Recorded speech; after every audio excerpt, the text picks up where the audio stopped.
नमस्कार, उत्तराखंड की खबरों में आपका स्वागत है और मैं आपके साथ प्रिया बिस्ट। बुलेटिन की शुरुआत करते हैं। केंद्र सरकार के 11 वर्ष पूरे होने पर देहरादून में आयोजित प्रेस कॉन्फ्रेंस में एक सवाल पर राज्य के सीएम पुष्कर सिंह धामी ने कहा कि राज्य सरकार अगले 10 वर्षों की कार्य योजना पर काम कर रही है। उन्होंने कहा कि 2035 में विकसित उत्तराखंड कैसा होगा, इसे लेकर केंद्र और राज्य सरकार पूरी तरीके से गंभीर है। उन्होंने कहा कि विकसित उत्तराखंड में राज्य के ग्रामीण इलाकों में बिजली, पानी, स्कूल, अस्पताल की बेहतर व्यवस्था होगी। सीएम धामी ने कहा कि पीएम मोदी के 11 वर्षों के कार्यकाल में उत्तराखंड का तेजी से विकास हुआ है। All weather road Delhi Dehradun highway का काम हुआ है, जबकि ऋषिकेश कर्णप्रयाग रेल लाइन पर काम जारी है। देहरादून में रिस्पना और बंदाल नदी पर एलिवेटेड रोड प्रस्तावित है। हरिद्वार ऋषिकेश शारदा कॉरिडोर धार्मिक स्थानों पर काम जारी है। उन्होंने कहा कि मास्टर प्लान पर काम किया जा रहा है।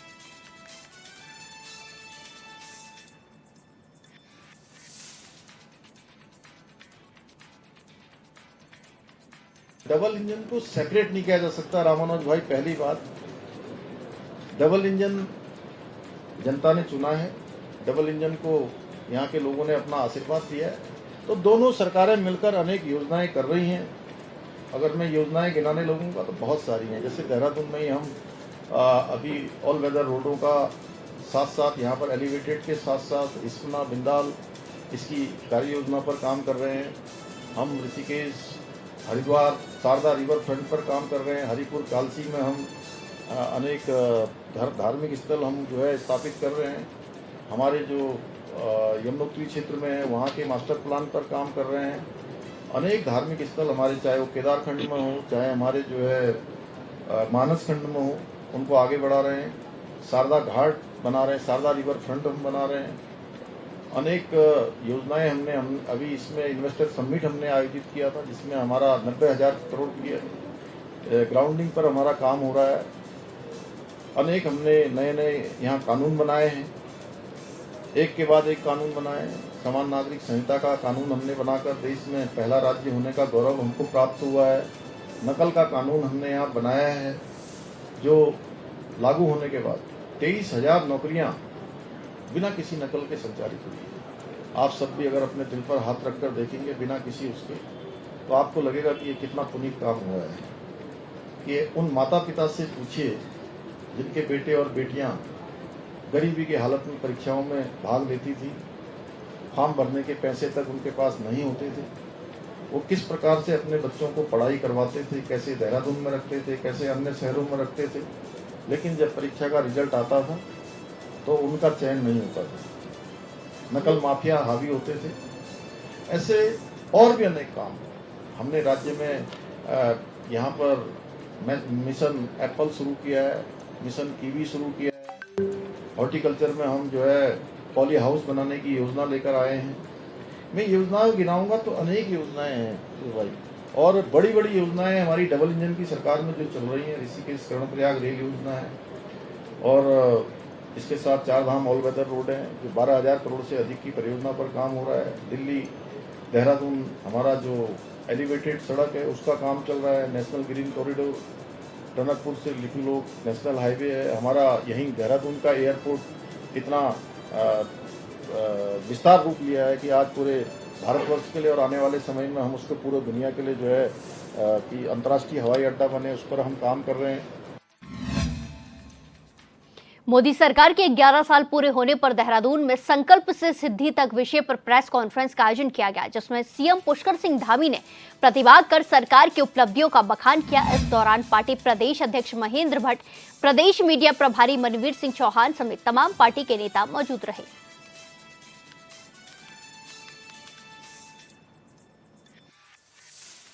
2014 से पहले का भारत हम सबके स्मरण में होगा। जो बहुत छोटे होंगे आप में से, जिनकी आयु 10 साल के आसपास की होगी, तो 2014 में जो 10 साल के होंगे, अब वो कितने के हो गए? 25 के।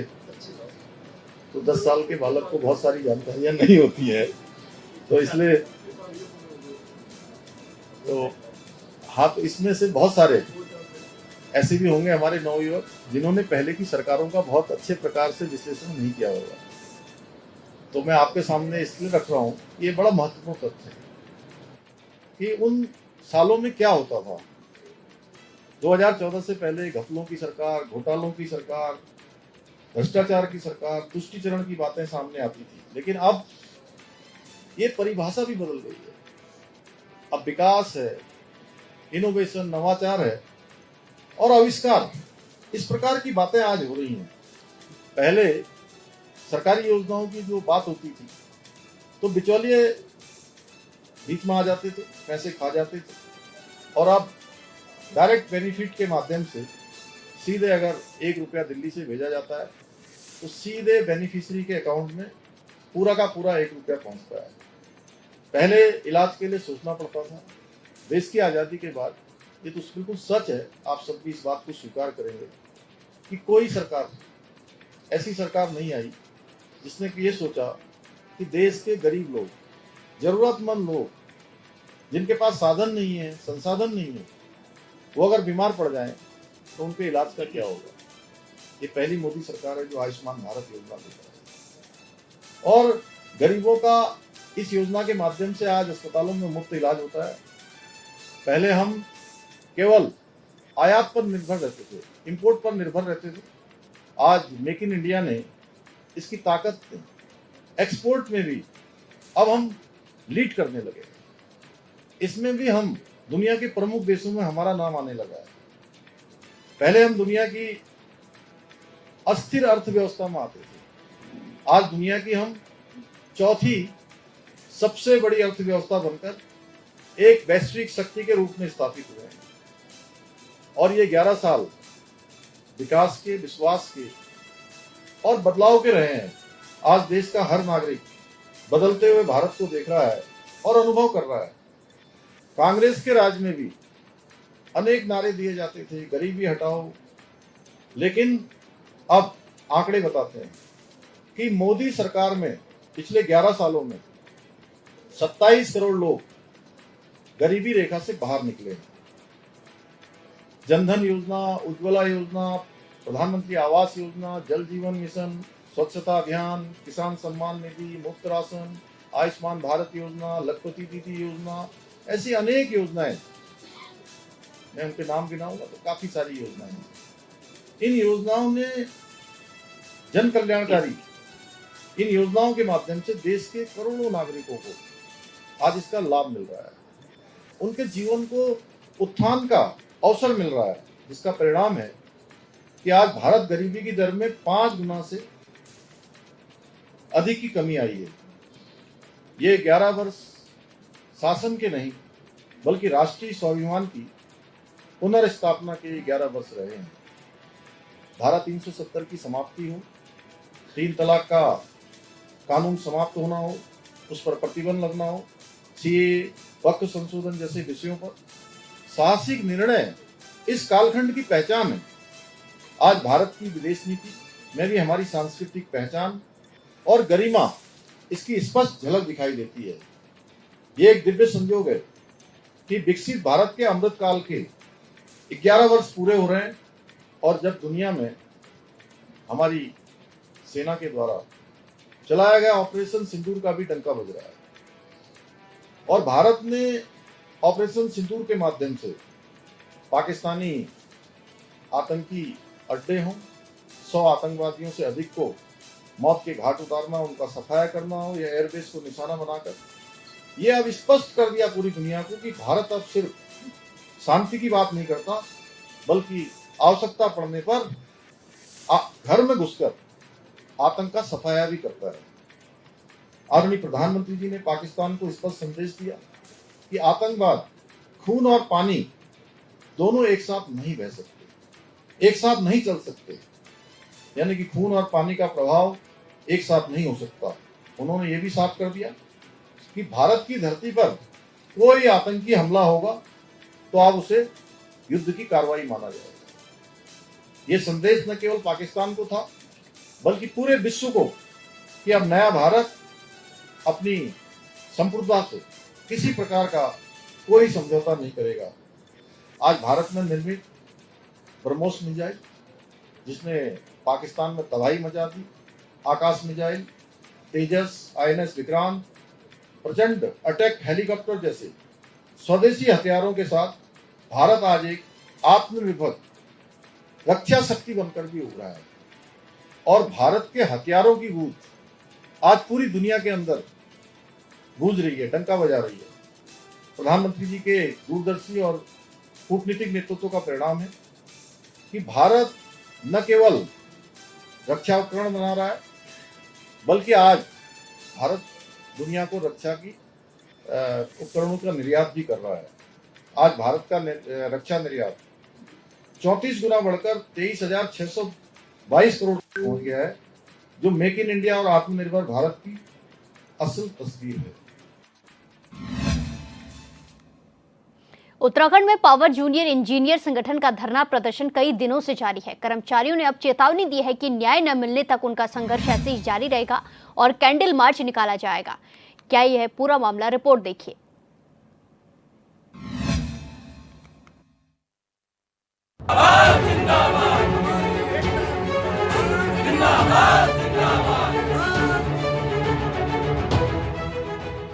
सहायक अभियंता वरिष्ठता सूची को गलत तरीके से जारी किए जाने को लेकर उत्तराखंड पावर जूनियर इंजीनियर संगठन का ऊर्जा भवन मुख्यालय के समक्ष धरना प्रदर्शन जारी है, जहां एक ओर कर्मचारी शासन प्रशासन से न्याय की गुहार लगा रहे हैं, वहीं प्रशासन कर्मचारियों के प्रदर्शन पर सख्त है। अभी तक हमारे आंदोलन का तीसरा दिन है और 4 तारीख को ये सूची निकाली गई थी, जिसका हमने पुरजोर विरोध किया। पुरजोर विरोध इसलिए किया कि माननीय उच्च न्यायालय के द्वारा जो निर्णय दिए गए थे कि सीधी भर्ती की जो सहायक अभियंता है उनको जो वरिष्ठता का लाभ दिया जाएगा वो उनके विभाग में ज्वाइन करने की डेट से दिया जाएगा, लेकिन ऐसा नहीं हुआ है, जो कि माननीय न्यायालय के आदेशों की अवहेलना है। इसके अलावा जो सीनियरिटी लिस्ट 2008-9 के लिए बनाई गई है, उसकी date of cut off date जो होती है वो 30 जून 2009 होती है। यानी इसका सीधा सा मतलब ये है कि 30 जून 2009 के बाद कोई भी जो अभ्यर्थी हैं, चाहे वो डायरेक्ट हों चाहे प्रमोशन से हों, वो 2008-9 की जो सीनियरिटी होगी उसमें नहीं लिए जाएंगे, अगले साल की जो बनेगी उसमें लिए जाएंगे। लेकिन इन्होंने क्या किया कि 2008-9 के जो प्रमोशन वाले लोग हैं उनको भी लिया है, और जो 2008-9 के नहीं है सहायक अभियंता, जो 9-10 में करंट के हिसाब से आने चाहिए, उनको भी वो 8-9 में ले लिया है, जिससे वो कन्फ्यूज़न हो गया है। कई दिनों से जारी धरना प्रदर्शन के बाद अब देहरादून में ऊर्जा भवन के बाहर पुलिस फोर्स की तैनाती कर दी गई है, जिससे कर्मचारियों में भारी आक्रोश है। कर्मचारियों ने प्रशासन पर उत्पीड़न करने का आरोप लगाया है। कर्मचारियों ने अब चेतावनी दी है कि न्याय न मिलने पर उनका संघर्ष जारी रहेगा। देखिए, प्रबंधन लगातार अनदेखी कर रहा है। हम ये कहते हैं कि ना आप दूसरे पक्ष की सुनिए, ना हमारी सुनिए, हमारी भी मत सुनिए। अनबायस्ड होके आप देखिए कि माननीय उच्च न्यायालय ने क्या आदेश दिया है। माननीय न्यायालय ने जो आदेश दिया है कि डेट ऑफ ज्वाइनिंग से ही सीनियरिटी होगी, तो आप उसको फॉलो कीजिए। आपने एक पैरेलल कमेटी बना दी, न्यायालय के आदेश आने के बाद एक कमेटी बना दी, उस कमेटी के सम्मुख भी हमारी बात को नहीं रखा गया और उसमें गलत तथ्य प्रस्तुत किए गए। उन तथ्यों को प्रस्तुत किया गया जो न्यायालय ने पहले से ही जो है खारिज किए गए हैं। तो हम ये चाहते हैं कि आप न्यायालय के आदेशों का पालन करें, बाकी दूसरे किसी की ना सुनें, और जो कि नहीं हो रहा है। और हम ही लोग पीड़ित हैं और हमें लगातार धमकाया जा रहा है। शासन प्रशासन में सब जगह जो है हमारी छवि को धूमिल किया जा रहा है।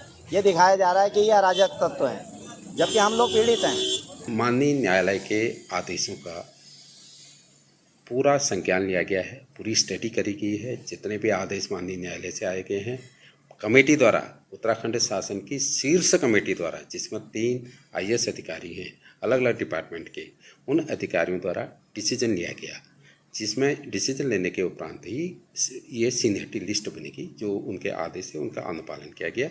इसमें मैं नहीं समझता कि कहीं पर कोई कोर्ट की आदेशों के अवहेलना हुई है, मैं नहीं समझता किसी प्रकार से। और मैं अपने कर्मचारियों से कहना चाहता हूँ कि आप इसमें पुनः आपस में बैठ के विचार कीजिए। इसमें कहीं पर ऐसा नहीं कि कोई कोर्ट के आदेशों की अवहेलना की गई है। अतः मेरा अनुरोध है कि सभी कर्मचारी अपने काम पर लौटें। गुस्साए कर्मचारियों ने कैंडल मार्च और 11 जून से समस्त ऊर्जा भवन मुख्यालय पर अनिश्चितकालीन धरने पर बैठने की बात कही है। कर्मचारियों ने वरिष्ठता सूची जारी करने को उच्च न्यायालय की अवहेलना बताया है। Bureau report HNN 24/7।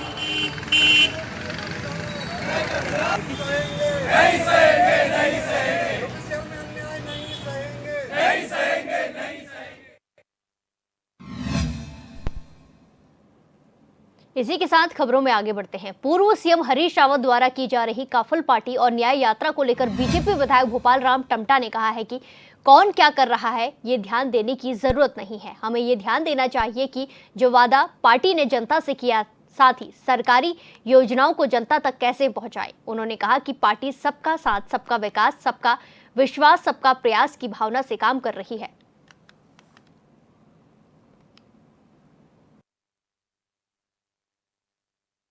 हम ये कहते हैं कि कोई क्या कर रहा है, हमें अभी कभी इस बात का हमने वो नहीं किया। हमने लोगों से क्या वायदे किए, हमारी सरकार ने लोगों से क्या वायदे किए थे, और हम क्षेत्र की दृष्टि से भारतीय जनता पार्टी की जो जिम्मेदारी है, जवाबदेही बनती है, उस जिम्मेदारी, उस जवाबदेही को हम आम जनता तमाम कल्याणकारी योजनाओं के माध्यम से, विकास के कामों के माध्यम से और समस्याओं के समाधान के माध्यम से हम क्या बेहतर कर सकते हैं, हमने हमेशा इस बात को, हमारी सरकार ने और हमने उस बात को केंद्रित रखा है। इसलिए कौन किस बात पर चर्चा करते हैं, जिनके पास कोई मुद्दे नहीं होते हैं, जिनका विकास का विज़न नहीं होता है, जिनके आज देखो ना 60 साल का तुलना अगर आज 10-12 सालों की करेंगे तो बहुत सारे स्थितियाँ स्पष्ट हो जाती हैं। और मैं समझता हूँ कि जो एक छोटा स्लोगन था, उस स्लोगन का बहुत बड़ा भाव था, सबका साथ, सबका विकास, सबका विश्वास, सबका प्रयास। तो इसको आज लोगों ने इन 12-14 सालों में महसूस कर लिया, दिल से महसूस किया है। इसलिए किसी के कहने से कोई फर्क नहीं पड़ता है। समान नागरिक संहिता के तहत होने वाली रजिस्ट्री को ऑनलाइन करे जाने के परिप्रेक्ष्य में देहरादून के अधिवक्ताओं ने आज सचिवालय की तरफ कूच कर घेराव किया। उत्तराखंड बार एसोसिएशन के चेयरमैन राकेश गुप्ता ने कहा कि ऑनलाइन रजिस्ट्री होने से वकीलों की रोजी रोटी पर संकट आ गया है। वहीं देहरादून में कम से कम 25,000 वकील हैं, जिनमें से 90% वकील सिर्फ रजिस्ट्री कराते हैं। उन्होंने ऑनलाइन से साथ साथ ऑफलाइन प्रक्रिया को बंद न करने की मांग की है।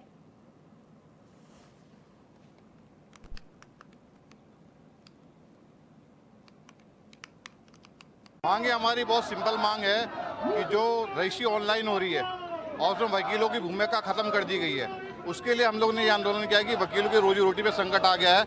और अगर ऑनलाइन व्यवस्था इसी तरह चलती रहे और वकीलों की भूमिका नहीं रही तो इससे भी बड़ा आंदोलन करने के लिए हम लोग तैयार हैं, क्योंकि हमारे रोजी रोटी का सवाल है और हमारे पेट का सवाल है। कम से कम 25,000 वकील यहाँ पे इनरोल्ड है पूरे उत्तराखंड में, लेकिन यहाँ पर 90% जो है वकील जो केवल रजिस्ट्री करता है, तो उनकी रोजी रोटी का संकट आ गया है।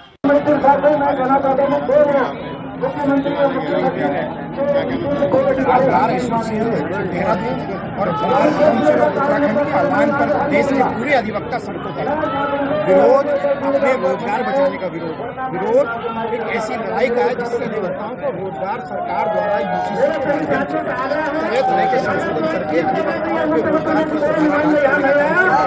जिस प्रकार आपने देखा आने वाले समय में युवा सबसे ज्यादा अधिवक्ता वाली फील्ड को चुनने का काम कर रही है। सरकार द्वारा यूजीसी में ऑनलाइन पंजीकरण, ऑनलाइन वसीयत, ऑनलाइन रजिस्ट्रेशन सीधे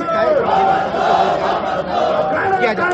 अधिवक्ताओं का विरोध यूसीसी का नहीं है। अधिवक्ता चाहते हैं कि यूसीसी में जो भी सरकार करे, चाहे वो रजिस्टर ऑनलाइन जमा करे, चाहे वो वसीयत बनाए, चाहे वो रजिस्ट्री करे, अधिवक्ताओं की है तय की जाए। क्योंकि अगर ऐसा नहीं किया जाता है तो अधिवक्ता जो है अपने परिवार का भरण पोषण व मुश्किल व गुजारा कर पाएंगे। सीधे तौर पर आज अधिवक्ता समाज में रोष है, क्योंकि समाज का सबसे पढ़ा लिखा वर्ग जो अधिवक्ता समाज माना जाता है, अगर वो सड़कों पर है, कहीं ना कहीं सरकार को भी सोचना पड़ेगा।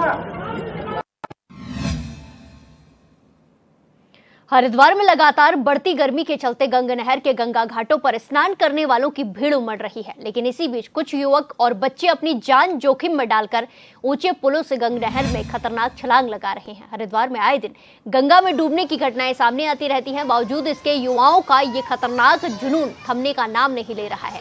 प्रेमनगर आश्रम घाट, सिंहद्वार और ऋषिकुल घाट के पास बने पुलों से युवक करीब 9 फीट ऊंची ग्रिल पार करके गंगा नहर में छलांग लगा रहे हैं। चौंकाने वाली बात यह है कि इस दौरान घाटों पर जल पुलिस के कर्मचारी भी नदारद दिखाई देते हैं।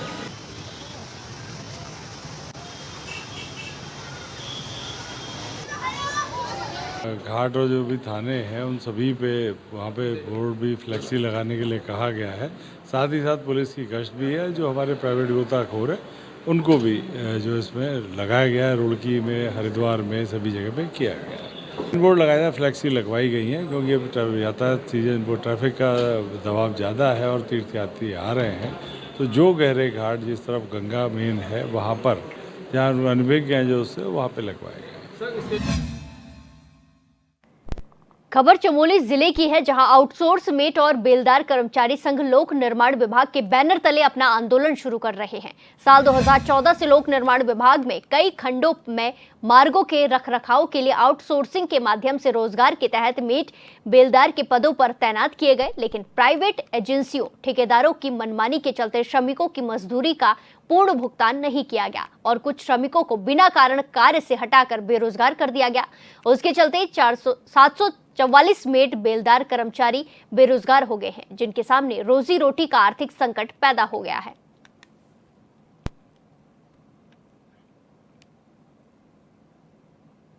पहले आपका चैनल का धन्यवाद करता हूं। आप लोगों ने हमारी आवाज़ को सरकार तक पहुंचाने के लिए हमारे बीच में आप आए हैं, उसके लिए मैं आपका धन्यवाद करता हूं। हमारा मुख्य मांग ये है कि हमारे कर्मचारी 2021 से हटे हुए हैं, कोई 22 से हटे, कोई 23 में हटे। और हटने का मेन कारण ये था कि जब प्राइवेट ठेकेदारों ने हमारा शोषण किया है कर्मचारियों का, तो हमने आवाज़ उठाई कि हमें इस प्राइवेट ठेकेदारी प्रथा से मुक्त करें। सरकार ने हमारे लिए एक और सोर्स एजेंसी बनाई, वो एजेंसी है प्रयाग पोर्टल। संयोजन कार्यालय के माध्यम से प्रयाग पोर्टल बनाया गया और शासन ने आदेश किए कि जो भी और सोर्स भर्ती होगी वो प्रयाग पोर्टल के माध्यम से होगी, जेम पोर्टल के माध्यम से होगी। उसका शासन आदेश मुख्य सचिव महोदय ने 11/8/2023 को जारी किया था, परंतु हमारे विभाग के अधिकारियों ने उसका ये हवाला दिया कि ये जो हमारे समझ में नहीं आ रहा है, इसको कैसे करें, क्या करें, इसमें दिक्कतें आ रही हैं। फिर वो शासन में भेजा, हम लोगों ने 36 दिन तक धरना किया प्रमुख अभियंता कार्यालय देहरादून में। उसके बाद शासन में गया, वहाँ से संशोधन उस जो में होके आया है 30/3/2025 को। आज 2 महीने 10 दिन हो चुके हैं, अभी भी हमारे अधिकारी उसका अनुपालन करने के लिए तैयार नहीं है।